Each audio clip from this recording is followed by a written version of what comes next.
Now, to the enneagram. The enneagram, which I've kind of defined, is 9 phases of the year. And this idea of 9 phases of the year is that everything is in a cycle. When we create something with our mind and manifest it, that's only a cycle, because whatever we manifest is going to fade away. It's going to be destroyed. And we have to create again, and the cycle goes around and around. It's kind of like the year. Every year we have springtime, things grow and they do whatever they're going to do throughout the year. Leaves fall off in winter, and then we start a new spring. And in our lifetime, it's the same thing. We go through a certain number of years, and then the cycle begins. We believe in reincarnation, which I do, and you probably do too. There's a reincarnation cycle. We would go through this lifetime, but that's only this lifetime. There's a life after death, and then there's another rebirth, and it goes on and on and on. That's how the universe does this thing. So the Enneagram is really just looking at the whole cycle of life. You can look at my life cycle, your life cycle, is 9 phases that we go through. It's kind of not too different from, there's a spring phase, and a summer phase, and an autumn phase, and a winter phase. We could look at it that way. Now, what I'm going to do is talk about the 9 phases in a little different way, because I'm going to do it from 2 perspectives quickly. First is the looking at what's called inner observation. There's kind of an art to that. Every time we do visioning, that's what we're doing. We're observing the inner world in order to affect the world out around us. And we have to use inner observation for any kind of visioning, any kind of contemplation, any kind of planning, any kind of meditation, on and on and on. If you're going to make things, you got to think about what you're going to make first. You don't just make it without thinking about it. So we have to observe the inner to create the outer. It's basically what's going on. So when we look at even when we look at the Trinity, we need to look at what we're thinking of before we even open our mouths, so to speak.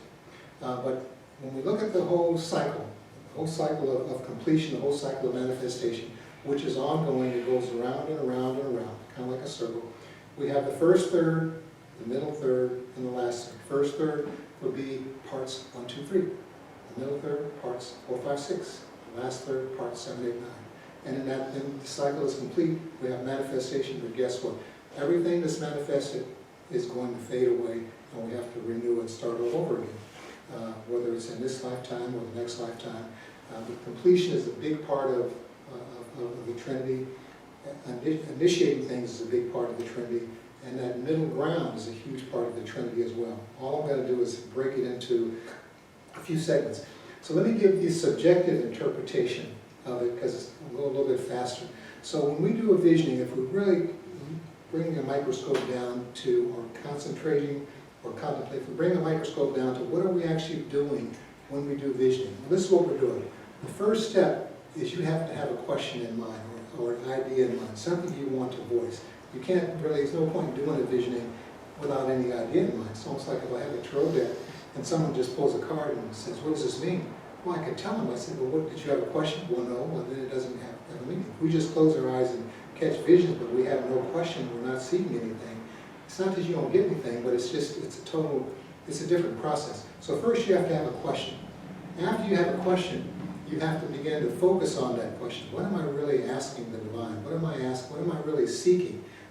Whether it's a scientific thing, whether it's a new mission, I have a hypothesis of something I want, and then you keep your mind focused on it. Then you begin to notice more and more stuff about what you're focused on, more and more details. And as you focus on those details, things become magnified. You say, oh, this is really what I want to look at. This is really where I'm going. This is what's happening. Then you move to the middle phase. In the middle phase, you have to do something that sometimes it's not easy to do. You have to forget yourself. You have to go so deep inside, like taking a deep breath, really being still in your mind, and kind of dropping your ego to the side, letting it go, and just having a sense of losing yourself so much that if someone dropped a pin for a moment, you might say, oh, I was off in wherever I was at. So you go into a deep state. It may only take 90 seconds, it may only take a minute, because when we do visioning, there's a point where you get so quiet. Why? Because you're listening to receive what the divine has to say.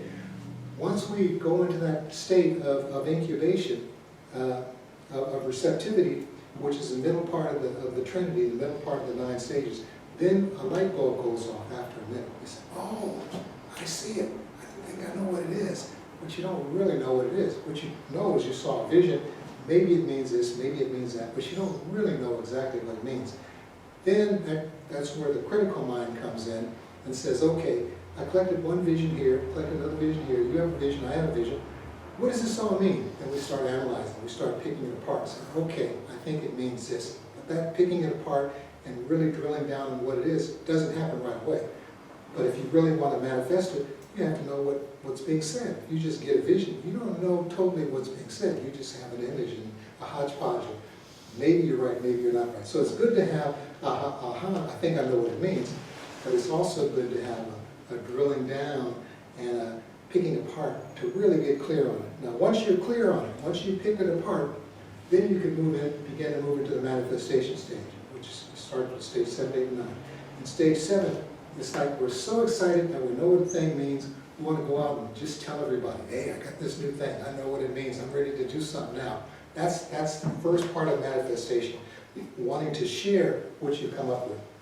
The second part of manifestation is not only are you sharing it, you get a little bit righteous, or self-righteous, or aggressive. I got to do this. Anyone gets in my way is too bad. I'm going to do whatever it is to do. Why? Because I'm excited this needs to be done. That's sort of called the stage of being, I don't know what else you want to call it, being a little bit pushy, being a little bit dictatorial. Why? Because you know what you know and you're going to get it done.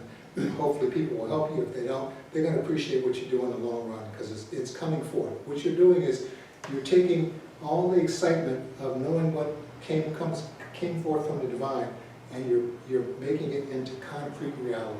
And sometimes to do that, you got to be a little bit assertive, aggressive, pushy, whatever. The final stage is actually the stage of making peace. Okay, now that I put this out, I got to make sure everybody's okay with it. I got to make sure it's accepted. I got to make sure it's something that we can all live with. When we are able, if we're able to live with it and make peace with it, then I've done my whole job. But guess what? Your job is done. Peace has been brought. This whole new order has been instituted because of the vision. Guess what? There's going to be a new vision, and I'll start all over again. Okay? Once you manifest something, it's only the beginning. Even Ernest Holmes says, science of mind is open at the top. It's not like Mary Baker Eddy that says, this is it. What I've said is final. It's not final. Nothing is final. Even science is not final, even though sometimes we think when there's a scientific law, that's it. Well, it's only it until someone else comes along with a better mousetrap. Now with that, I'm going to say thank you. I'm going to end this talk. And